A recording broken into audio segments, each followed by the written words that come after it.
Okay, today we're going to do another chill video about a super isolated remote island. We're going to be looking up at Chukotka and specifically zooming in way over here. This island right here is called Kolyuchin Island, and ignore what it says in Google Maps, but when you zoom in on Google Maps, it's pretty dang blurry and you can barely make out any features on it.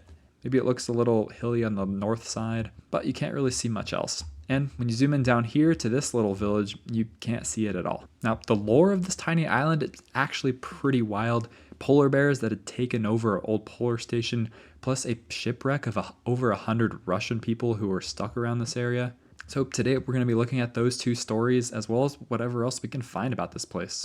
Okay, we got to use trusty old Apple Maps to get a better zoomed in view on this island. So let's see what we can see. All right, we can already see a lot more detail. And I spent a lot of time looking around on this island.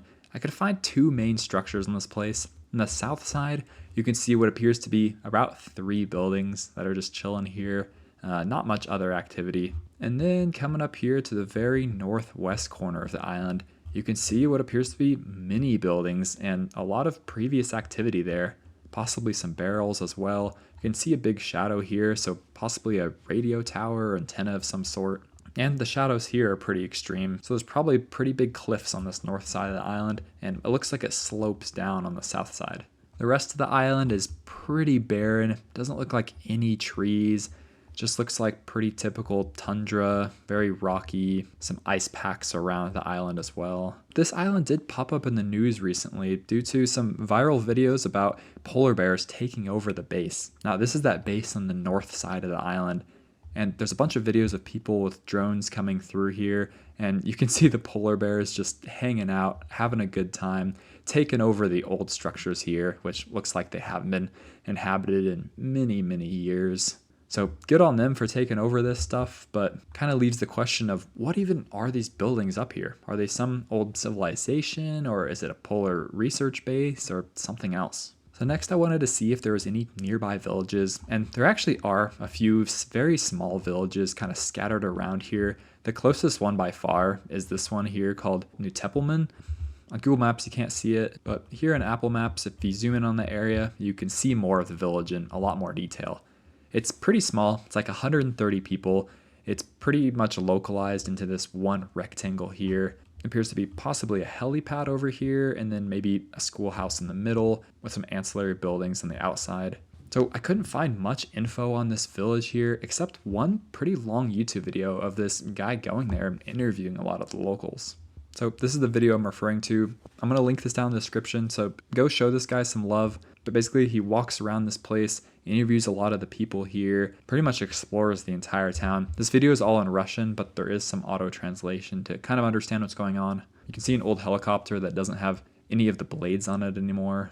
He also goes to the one store that's there, shows some of the items that they have. But this video does a good job of kind of exploring what it's like to live in this region. Anyways, going back to Kolyuchin Island, I found these photos which shows what the island looks like on a macro scale a little better. You can see that northwest base and what appears to be that radio antenna tower. Also, there's some of the polar bears that had taken over.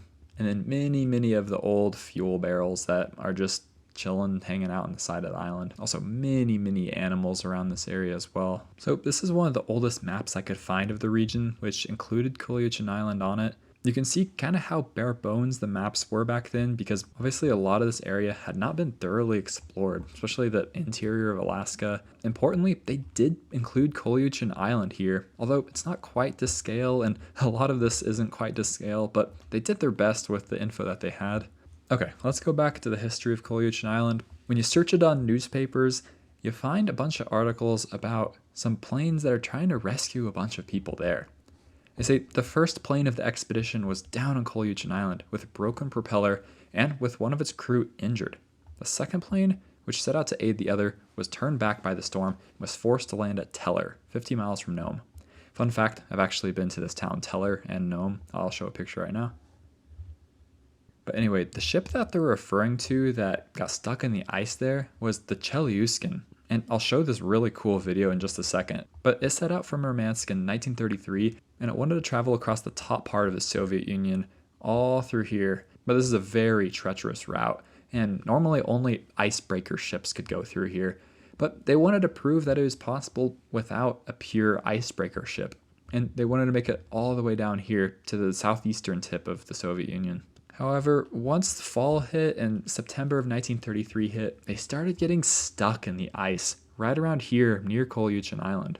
They ended up being completely stuck in the ice at some point, but there's this old film called the Cheluskin Odyssey from 1934, which has a lot of cool video clips from the actual event itself. For many months, they were stuck here in the ice, and looks like right here they're doing a bunch of exercises to keep mobile. There's the ship in the background. They took off a lot of the cargo and set out a camp called Camp Schmidt. Oh yeah, the captains of this place were Captain Odo Schmidt, who we've mentioned in multiple other videos, as well as Vladimir Voronin.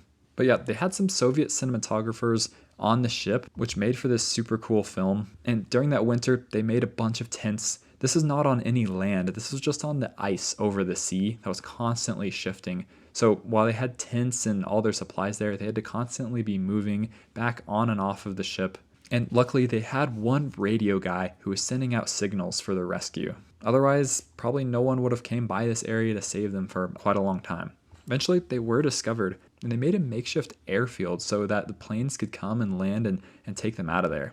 This is a video of when they're being rescued. They're pretty dang happy, but not all the rescue came at once, and it wasn't super easy. The first people to be rescued were the women and children, and they're helped out by Anatoly Leopedevsky, and this took 29 separate attempts to get them. And then slowly over the next month or two, they rescued the other about 95 men on there and slowly took them back to villages around the area. Somehow, out of the over 100 people that were stranded here, only one person died tragically. It was a guy who was killed by deck cargo, they say. But everyone else was fine, and they brought them all back eventually. After they were brought back, it was a huge, huge moment in Soviet history. And they were awarded the Hero of the Soviet Union Award, which was the first award of its kind and was one of the highest honors you could receive. The pilots who rescued the people were awarded that, and it became a huge event in Soviet history. It also played some part into propaganda as well, but that's for a lot of you guys to look into as well. So I found this video on the website 17 Moments in Soviet History, and 1936 was a freaking wild year in Soviet history.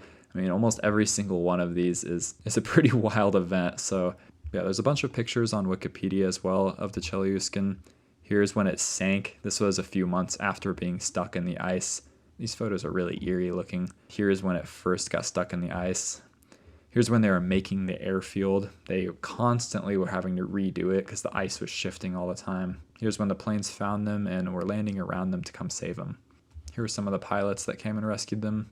Here's what the ship looked like when it first took off. Interestingly, in 2006, they actually rediscovered the Chelyuskin, and they were working on trying to get some of the artifacts out from it. There's also an entire TV show called the Chelyuskin First. I couldn't find it any way to watch from my region, but I did watch the trailer, and it looked actually like a really good show. Looks like it's 6 episodes right now, but it basically chronicles the whole sinking of the Chelyuskin and getting stuck in it.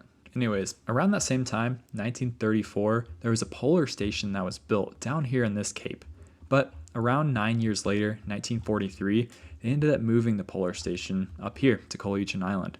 This article that I'll link down in the description describes it pretty well. It is translated. It goes through the history of the island and explains that in 1943, it was moved from that cape up to Kolyuchin. It was actually moved on a ship called the Joseph Stalin, which is kind of cool.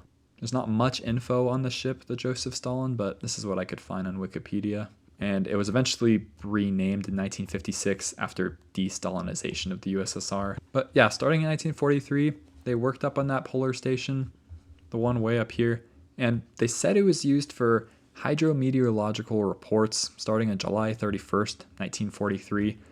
Who knows if it was used for anything else, but that's what it says it was used for.